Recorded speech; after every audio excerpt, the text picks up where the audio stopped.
Hello, and welcome to Ask the History Buff, the podcast that informs and educates about Canada's Christian history. Hopefully, you will be inspired to research various aspects of Canadian history because you heard it on Ask the History Buff. Each week, we will explore the lives of influencers, events which they influenced, and the legacy which we as Canadians have inherited because of the influencer of the events. I'm Lynette, your curious Canadian history buff. I am not a degreed historian with letters behind my name, but I have researched more of our Canadian history than most people have. I'm always discovering new, interesting information about Canadian history, which really excites me. That's why I call myself the curious Canadian history buff.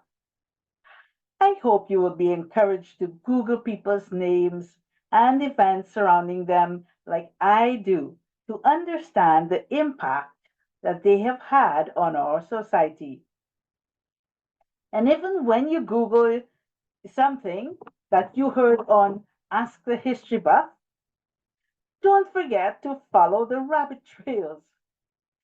I challenge you to click on every link and Google every person named in these articles.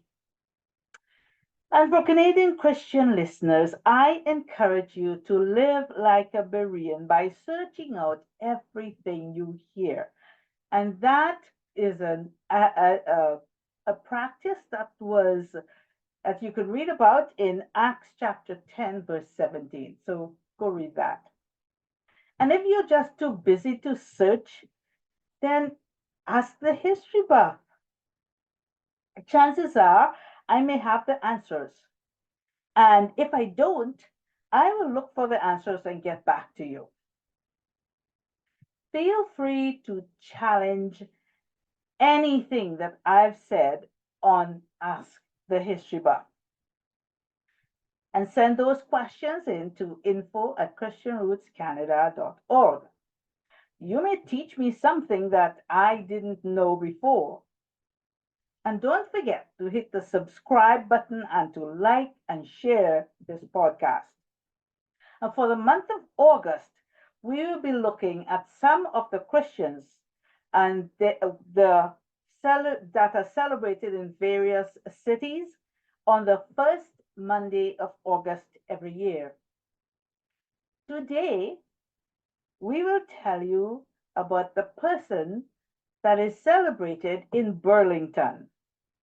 The impressive, the indomitable Thayendanegea, known as Joseph Brant.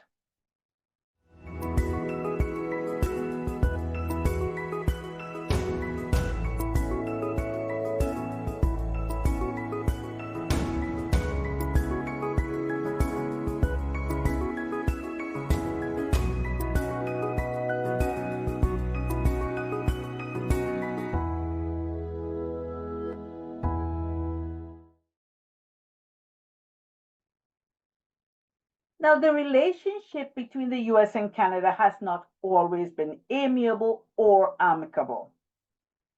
There was a time when hatred of the British and efforts to kick Britain out of North America influenced negative American decisions which impacted Canada, both then and now. That's the impact it has had. And you would see at the end of this some of the impacts of that kind of thinking and action. In this episode, you will hear some information about some of the treaties made with the natives which worked against them. Deception and manipulation resulted in repercussions which still reverberate today. I encourage you to search for Joseph Brant on biography.ca and read some of the account which must be left out for brevity's sake. I don't claim to understand nor agree with some of the actions taken here, but I have found that biography.ca is a trusted source of information. So Joseph Brant Day is celebrated on the first Monday of August in Burlington. But who was Joseph Brant or Thayendanegea? The amazing Joseph Brant or Thayendanegea was an indigenous Mohawk chief, and he belonged to the Iroquois Six Nation Confederacy. Brant's parents were Anglicans and raised him to be conscientious and well educated. And that's important to remember.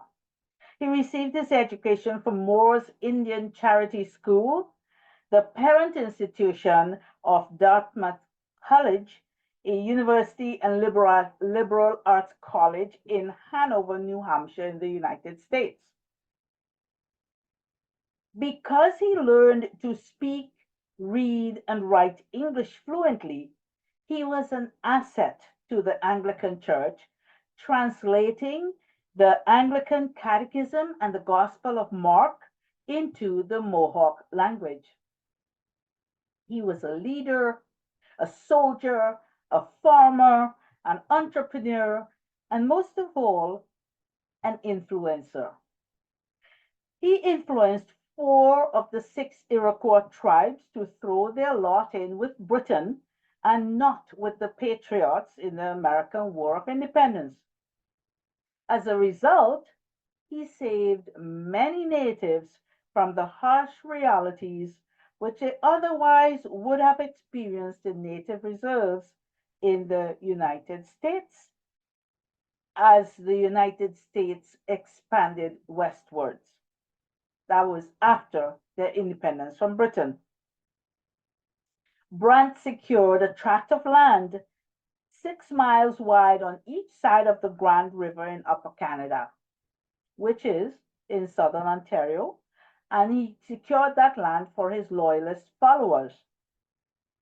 He expended much effort attempting to bring churches and schools to the natives along the Grand River, believing that it would be advantageous if they became literate in their language as well as the English language. He lived from 1743 to 1807, and he died in his home in Burlington. So, what was his early life and marriage like? Thayendanegea was born on the banks of the Cuyahoga River near present-day Akron, Ohio. He belonged to the Wolf clan, his mother's clan. Women led the clans in the Mohawk Nation, and his mother was the sachem or the chief of the Conawaga clan. Clan leadership fell to his sister Molly when his mother died. His parents, Peter and Owanda or Margaret Tehanwagwangirakwa, were Christians as recorded in the Fort Hunter church records. His father, Peter, died around 1753 before he was 10 years old, before Thayendanegea or Joseph Brant was 10 years old. His widowed mother moved to the village of Canajoharie on the Mohawk River in east central New York State. There, she married a widower, Brant Kanagaradunka, a Mohawk sachem of a different clan. The marriage was a providential one because it improved their fortunes considerably. It is said that they lived in the best house in the area. Pre-American War of Independence, Thayendanegea's stepfather, Brant, was close friends with General Sir William Johnson. and he was the superintendent for Northern Indian affairs. He often stayed with them when he visited the Mohawks on business. Joseph's sister Molly eventually married Sir William Johnson. In the mid 1760s, when he was about 25 years old, Thayendanegea married Peggy, also known as Margaret, while living in Canajoharie. She was once captured by Western Indians but was returned to her father, a Virginia gentleman. Brant and Peggy moved to his parents' home, and when his stepfather died, he inherited the property, which was a large, fertile 80-acre farm near the village of Canajoharie on the south shore of the Mohawk River. Thayendanegea raised animals, cattle and sheep and horses and pigs, and he produced corn, and he had a small store. Influenced by British culture, he regularly wore blue suits like the British did. Sir William Johnson encouraged the Mohawks to appoint him as their war chief and chief spokesman. His wife Peggy passed away in 1771, after which time he moved back to Fort Hunter. He lived with Reverend John Stewart for a year and became his interpreter. During that year, he translated the Anglican Catechism and the Gospel of Mark into the Mohawk language. By 1773, he moved back to Canajoharie and married Peggy's sister, who also passed away just months after their marriage due to tuberculosis. Around 1774, he subsequently married a third wife, Catherine Croghan. Her father was an American colonist and Indian agent. Catherine Croghan's mother, Catherine Tekarehoga, was sachem of the Turtle Clan, the first rank in the Mohawk Nation. Her grandmother, Catherine Adonwentishon, was sachem before that. Brant fathered 9 children, 2 by his first wife and 7 by his third wife. Eventually, Brant was the main spokesman on behalf of the natives when they accepted land on the Grand River settlement in Upper Canada in return for fighting for the British in the American War of Independence. He had gained the trust of the Mohawk chiefs because of his education and his fluency in English language and his understanding of the laws and customs of the British and Americans. They trusted him to be their diplomat and land negotiator. And even though he was only a war chief on their behalf, he always worked closely with Tekarehogan, the sachem. In British and American society, he was admired for his physical attributes as well as his many character qualities and virtues. Physically, he stood at an impressive 5 feet 11 inches tall. He was well built, erect in his carriage, and appeared really powerful.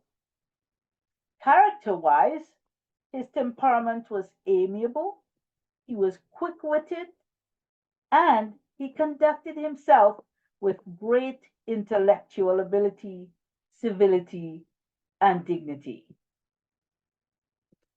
Because he rubbed shoulders with the upper class of British and American societies, he adopted their manners and their gracious entertaining. He lived and dressed like a British gentleman, which I mentioned before, and had about 20 servants, both white and black, and was served by black servants dressed in full livery.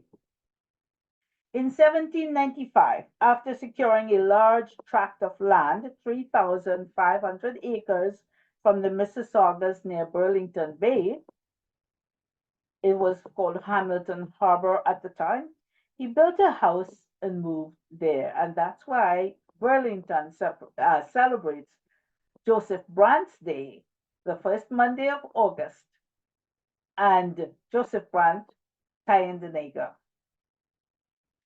There on the piece of land that he purchased, he raised cattle, sheep, and pigs. He planted 100 acres of crop. Brant, having benefited from an educational and spiritual foundation, desired that influence for the growth and advancement of his people, and therefore he took steps in that regard.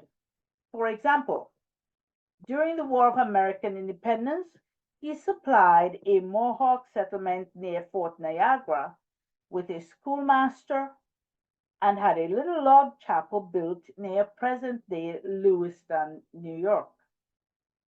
After they settled on the Grand River, he helped to establish a school, secured a schoolmaster, and a church. By 1789, he had translated a primer and a liturgy of the Anglican Church into the Mohawk language. He went to great lengths to secure a resident Anglican clergyman, but his efforts failed. So, what was his political life and pre-American independence, American War of Independence? Because Brant spoke fluent English and at least three and maybe even all six Mohawk languages, he was hired by the British as a translator for the Department of Indian Affairs. He was appointed to the rank of captain and the office of departmental secretary to Guy Johnson. He was the nephew of Sir William Johnson, and Guy Johnson was the new superintendent of Northern Indian Affairs for the British government. In May of 1775, when he was approximately 35 years old, he fled Canajoharie in the Mohawk Valley to Montreal, Canada, with Guy Johnson and most of the native warriors who followed him. So they left in May and they arrived in Montreal in July. That was a lot of walking. So remember, 1775, they already started with the War of American Independence. He had sent his wife and family to an Iroquois village on both sides of the Susquehanna River called Uwakwaga. It is near present-day Windsor, New York. In November of 1775, he accompanied Sir Guy Johnson to England. He made representations on behalf of the Iroquois nations, attempting to get the British to rectify past Mohawk grievances. The Mohawks were then promised land in Canada if they fought with the British against the Americans in the War of Independence. He was back in New York by July of 1776, where he joined Colonel Howe's forces to take back New York, fighting with them in July and August. Then, in November, he journeyed to Uwakwaga to meet his family. At the beginning of the war, the full Council of the Six Nations Iroquois Confederacy had taken a position of neutrality. Because of the promise of land in Canada for fighting with the British, Brant traveled from village to village in the Confederacy in December, encouraging natives to fight with the British.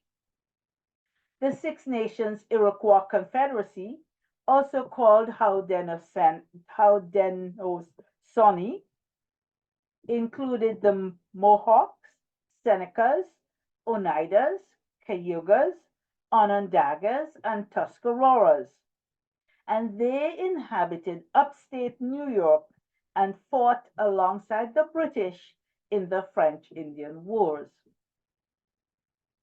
The tribes which previously fought alongside the French also belonged to a Six-Nation confederacy comprising mainly Algonquins, Hurons, Abenakis from around New England, Quebec and the Maritimes, Ojibwas or Ottawas, and the Nipissings, living around Lake Huron and Bruce Peninsula. Because Brant was not esteemed as an important chief, only a small band of the Iroquois from Oaquaga followed him. By May 1777, other loyalists joined him. Eventually, with the lobbying of his sister, most of the Iroquois, except for a large section of the Oneidas, joined him, expressing their allegiance to Britain. For the remainder of the war, 1777-1778, Joseph Brant, Thayendanegea, played an important role in the military operations in the Mohawk Valley. In October of 1778, Brant's base in Oaquaga was attacked by the enemy while Brant and his volunteers were away. They destroyed the village using the scorched earth principle of destroying property, fruit trees, crops, and killing some children found in the cornfields. In November, Brant retaliated with his own massacre, after which he traveled to Montreal to meet with Frederick Haldimand, who had replaced Sir Guy Johnson as Commander and Governor of Canada. Promises were made for full restoration of the Mohawks to their original state at the expense of the government once the war had ended. Haldimand promised provisions but no pay for the warriors and conferred on Brant the title of Captain of the North Confederated Indians. Those natives loyal to Britain and following Thayendanegea were granted safety and a tract of land along the Grand River in Upper Canada. It was 6 miles wide on both sides of the Grand River, which flows through the communities of Waterloo, Kitchener, Cambridge, Paris, Caledonia, Dunnville, and Port Maitland to Lake Erie. After the war, Brant expended much effort in trying to rectify the wrongs inflicted on his people when Iroquois lands were taken over by the new nation of the United States. He bought back lands on behalf of the tribes and he negotiated for their defenses. In 1783, he convinced the Iroquois and 29 Indian nations to form a Western Confederacy to defend a treaty called the Fort Stanwix Treaty, which was signed with the natives in 1768. The Confederacy agreed that none of the nations had any freedom to cede any land without common consent. In 1784, at a Buffalo Creek meeting, the clan matrons decided that the Six Nations should divide, with half occupying the land grant on the Grand River in Ontario and the other half staying in New York as the Western Confederacy to defend their land rights. In 1785, he went to London to appeal to Britain for help to defend the Western Confederacy from American attacks. He left England with a generous pension and a promise to fully compensate the Mohawk for their losses, but no commitment to help the Western Confederacy. Between 1785 and 1792, Brant was caught in the crosshairs of negotiations with the Western Confederacy, the Americans, the French, and the British. In 1790, the Western Confederacy was attacked by the Americans. They asked the Canadian Iroquois to join in their war, but Brant was unable to effect any change. He asked Sir Guy Carleton, Lord Dorchester, to intervene instead. In 1792, he was literally bribed by the Americans with the notion of a pension and a large reservation for the return of the Canadian Iroquois to the U.S. He turned it down. In 1794, attempts at peace negotiations between the Western Confederacy and the Americans failed. The unity of the Confederacy fell apart in 1795 with the Peace Treaty of Grenville. So this is how Brant seized an opportunity for his people.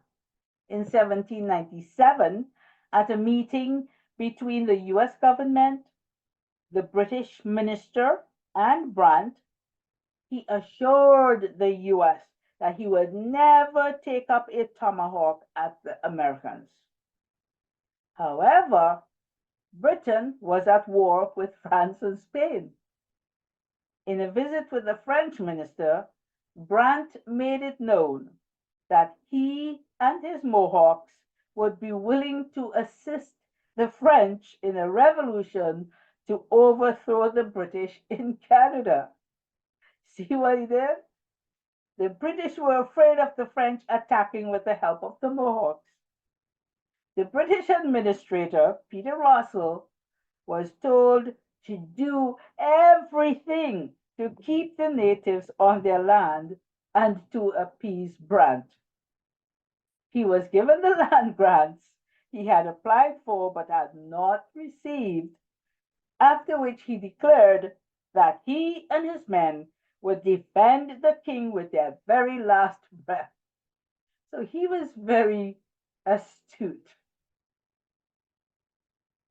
Between 1800 and 1801, there was another plot to overthrow British rule in Canada and to form a republic to join with the United States.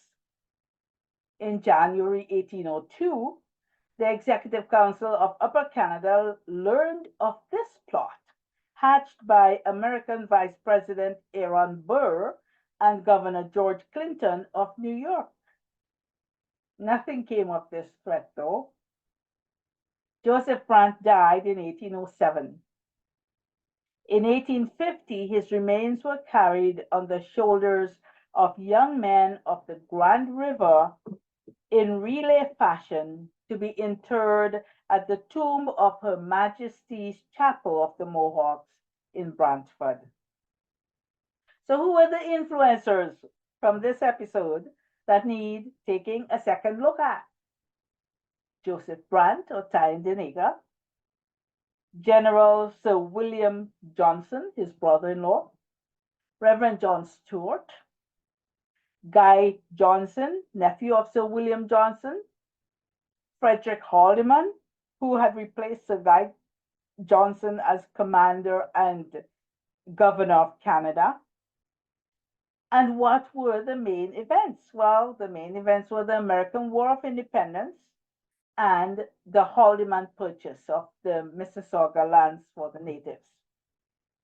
A deep dive into these influences and events will show that decisions taken over 300 years ago still echo in the Native community and in Ontario today. I'll repeat that. If you were to do a deep dive,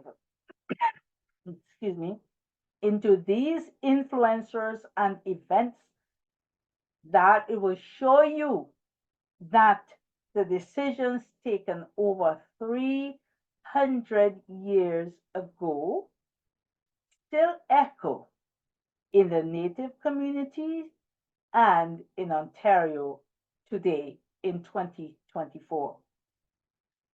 So at this point, I will really want to encourage you to be a Berean.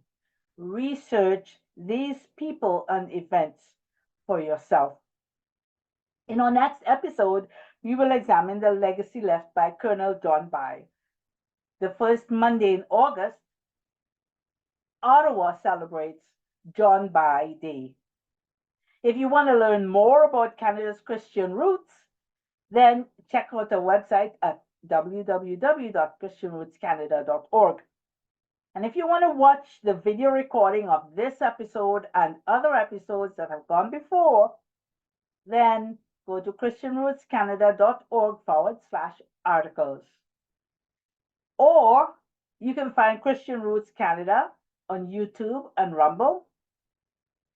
And we're asking that you please like and share our videos and audios, not to increase algorithms, I don't care about that, but to influence, to increase the reach and the influence or to other Christians with the truth of our Christian heritage.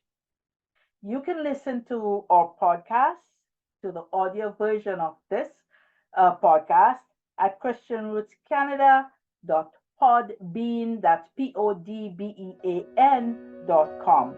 Have you ever wondered why Quebec is so different from the rest of Canada? Why is there a French presence in Canada? And where did they come from? If you have not delved into our history from France, I almost guarantee you that you didn't know that Canada was first colonized by persecuted Huguenots, the French Protestants. At first, a small group of them were given fur trading monopolies by King Henry IV. Then, others came after Henry IV died. They fled from Cardinal Richelieu and his brutal French Catholic regime. And why did that happen? Let me introduce you to the French Connection. The French Connection is a story-based video history course linking our history to the marble frieze mounted over the left doorway of the House of Commons. It shows Francis I on the left and Louis XIV on the right. These kings also bookend stories of the persecution of the Huguenots, which started under Francis I and continued until Louis XIV, except for under Henry IV. The course covers 200 years of history, uncovering the stories of the Huguenots who established the first colonies in the Atlantic provinces, Quebec, and Ontario. This program is the first of its kind. It's chronological, explicitly biblical, with video-based stories for all of the family. It traces God's providence in bringing different people together to write His story. In September 2024, we will be introducing our new additions to the course, the new student workbook and the new answer key. The workbook contains questions, quizzes, projects, essays, extra readings, supplemental videos, a final test, and so much more. You will also get 6 modules, which breaks down into 26 video stories and lesson outlines, as well as an audio version and an ebook. There are also maps and charts and timelines and photos and other extra student-only resources. So here's the steal of the deal. Compared to other Canadian history courses, you get 26 video lessons, the audio version, so you can re-listen to the content anywhere, anytime, an ebook, the new student workbook, the new answer sheet, and for homeschooled high schoolers, the equivalence of 1 Canadian history credit. Here's an extra bonus. You don't have to purchase annual licenses for each student in the same household. It's a one-time purchase deal. You have permanent access for use by all students in the same household. And here's a great deal for you. Until September 6th, all listeners get a 10% off coupon because you listen to Ask the History Buff. Just use the code HistoryBuff at checkout to get the entire course for only $270. I call that a steal of a deal.